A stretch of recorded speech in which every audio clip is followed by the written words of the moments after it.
Halfway around the world, an unknown number of Americans are trapped in Afghanistan as a deadline looms, and it's just days away. That's to get everyone out, all the Americans and those Afghans who have put their lives on the line for us.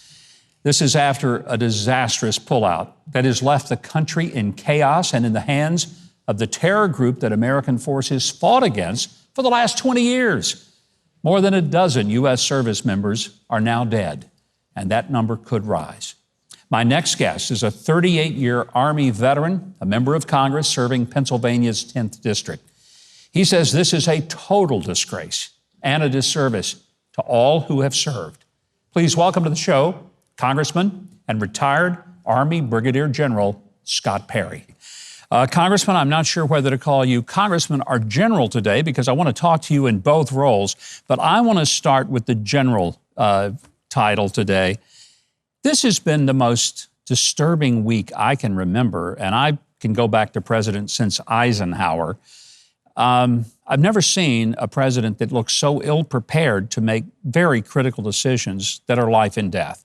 Assess it for us from your perspective from a long military career. Well, here's what we know about Joe Biden, a couple things. First of all, he's been on the wrong side of every major foreign policy decision or national security decision his whole entire career. And the one thing we can count on from Joe Biden is that he never fails to fail. He has failed to listen, he has failed to learn, and now he is failing to lead. But he falls right in line with the history of the Democrat Party under FDR, under Give 'em Hell Harry, leaving thousands of American GIs to rot in Russian gulags after World War II.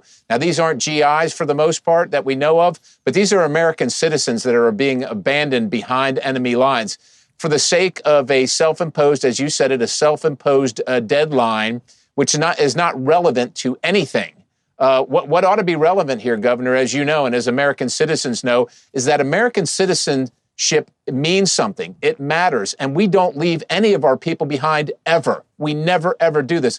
This is a stain that is going to be hard, very, very difficult to wash away in anybody's memory. And of course, for service members, let's be clear, Governor, you know this.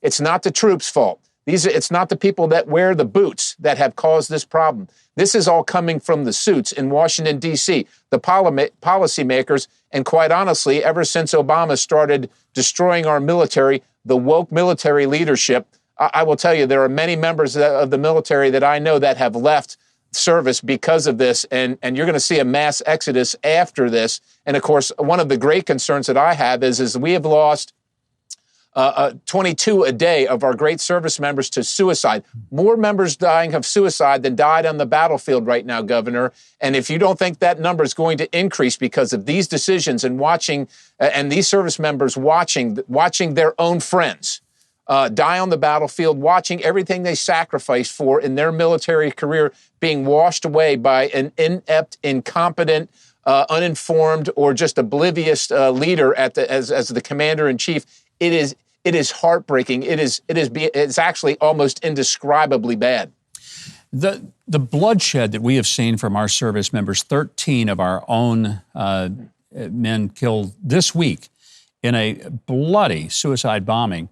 To me, the horrific thing of that was we haven't had a casualty in Afghanistan for 18 months, and now we have 13. The bloodiest day we've had in the U.S. military in Afghanistan since 2011 when the Chinook went down. This is just, I think the proportion of it is staggering to many of us. The Taliban is clearly running the show. They're the ones who said, you've got to be out by August the 31st. In light of that attack, and in light of the bloodshed, in light of the fact we have Americans, and I'm going to use the word that Jen Psaki took umbrage by, they're stranded. They are stranded. What should the president do? How should he change his approach to this? Look, this is not at this point about pride or your personal ego. The president has to let the world know, and certainly let the terrorist organization of the Taliban and their affiliates know that we don't take orders from terrorists. and we'll leave. We plan to leave. We want to be out of Afghanistan. We've spent enough time and treasure and blood in Afghanistan, but we'll leave on our terms. We won't be dictated to, and certainly not to 7th century goat herders. And the president has completely, the commander in chief has completely missed the opportunity to lead. He said in his speech, we will not forgive, we will not forget. But I don't think there's a single Taliban member who is shaking in his sandals over that, the least bit worried.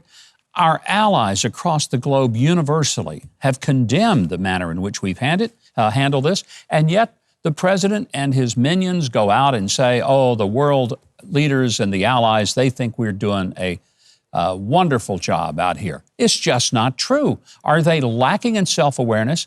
Are they just looking in the camera and lying through their teeth? Because it can't be both. Something's not going right here.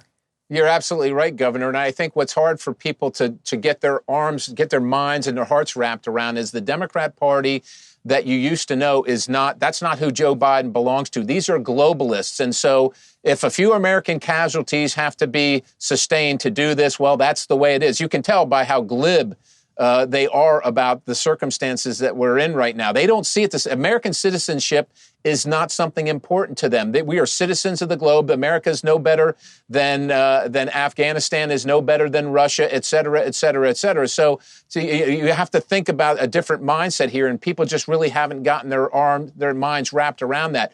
The Democrat Party under Joe Biden, AOC, Nancy Pelosi, Chuck Schumer et al. Is no longer the loyal opposition, loyal to the country, but opposed to maybe, the way the Republican Party would do it. They're not loyal to the country. That's the problem. And so this is easy for them. They don't care if if we're humiliated. They're not humiliated. That's the big point that people need to take in. There's no reason we should elect people to lead the United States of America who don't love the United States of America. Well, I think most of us do, and we appreciate what you are doing. Lord knows we need you in Congress. We hope you will stay for a long time, but your perspective from having served 38 years in our nation's military, so significant right now. And I hope the people of the 10th District of Pennsylvania have the good sense to keep you there, because the rest of this country needs you. Congressman Scott Perry, thank you for your time tonight. And if you'd like to keep up with the Congressman, you can follow him on Twitter, or you can visit perry.house.gov.